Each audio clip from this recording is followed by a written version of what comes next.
नमस्कार दोस्तों, मैं हूं माया। आइए जानते हैं नए जमाने के जिद्दी धागों से निरमा क्या कहना चाहता था। 1980s में डिटर्जेंट मार्केट के बूम को देखते हुए कानपुर के दो भाई मुरलीधर और विमल कुमार ने अपना खुद का डिटर्जेंट पाउडर लॉन्च किया। उन्होंने देखा कि सस्ते डिटर्जेंट की कैटेगरी में ऑलरेडी निरमा और व्हील डोमिनेट कर रहे हैं और साथ ही साथ इंडिया की पर कैपिटा इनकम लगातार बढ़ रही है। मतलब हर साल करोड़ों लोग लोअर क्लास से मिडिल क्लास में प्रोमोट हो रहे थे और इन मिडिल क्लास लोगों को केवल सस्ता पाउडर नहीं चाहिए था, बल्कि इन्हें अफोर्डेबल प्राइस में वैल्यू प्रोडक्ट चाहिए था। इसी के साथ इन्होंने लॉन्च किया घड़ी डिटर्जेंट पाउडर, जिसकी क्वालिटी ना केवल निरमा से बेटर थी, बल्कि इसका प्राइस भी निरमा से 10% ज़्यादा था।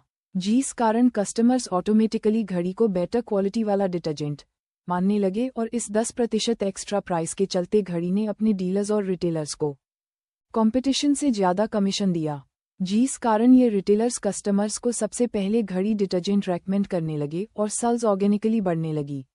डिस्ट्रीब्यूशन कॉस्ट को कम रखने के लिए घड़ी ने 200 किलोमीटर मैन्युफैक्चरिंग मॉडल अपनाया, जिसमें वह हर इम्पोर्टेंट मार्केट के 200 किलोमीटर के रेडियस में अपना स्मॉल मैन्युफैक्चरिंग प्लांट या डिपो सेटअप करने लगे।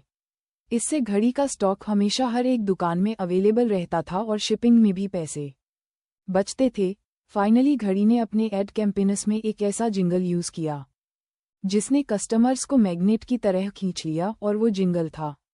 इन्हीं स्ट्रेटजीज के चलते घड़ी आगे चल के इंडिया का नंबर 1 डिटर्जेंट ब्रांडी बनने वाला था।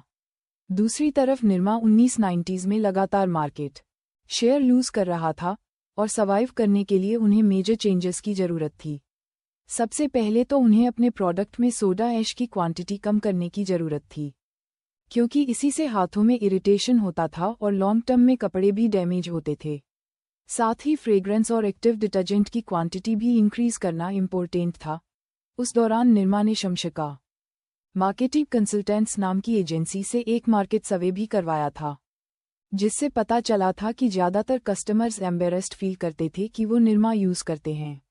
मतलब निरमा की इमेज एक इन्फीरियर ब्रांडी की बन चुकी थी और उसे सीरियस मेकओवर की ज़रूरत थी।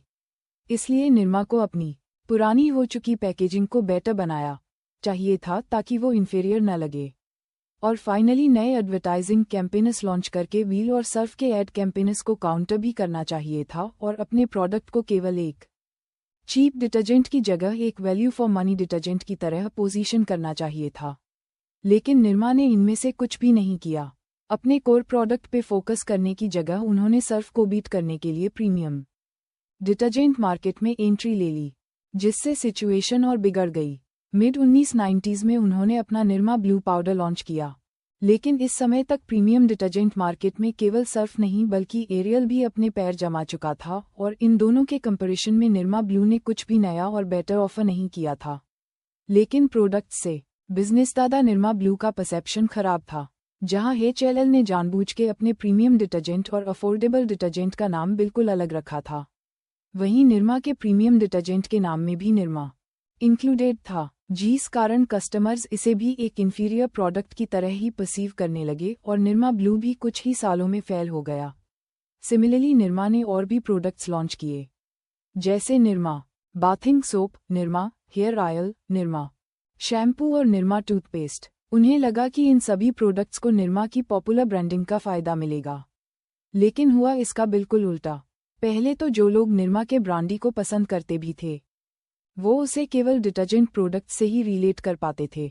इसीलिए निरमा का साबुन तेल और शैम्पू उन्हें अट्रैक्टिव नहीं लगता था, और दूसरा निरमा के एक इन्फीरियर ब्रांडी के परसेप्शन के कारण भी किसी ने उनके दूसरे प्रोडक्ट नहीं खरीदे। 2017 आते आते निरमा का मार्केट शेयर केवल 4% पर रह गया।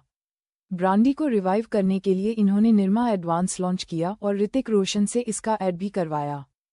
अगर हमारा वीडियो आपको अच्छा लगा हो तो लाइक, सब्सक्राइब और शेयर बटन को ठोक दो। आपकी माया।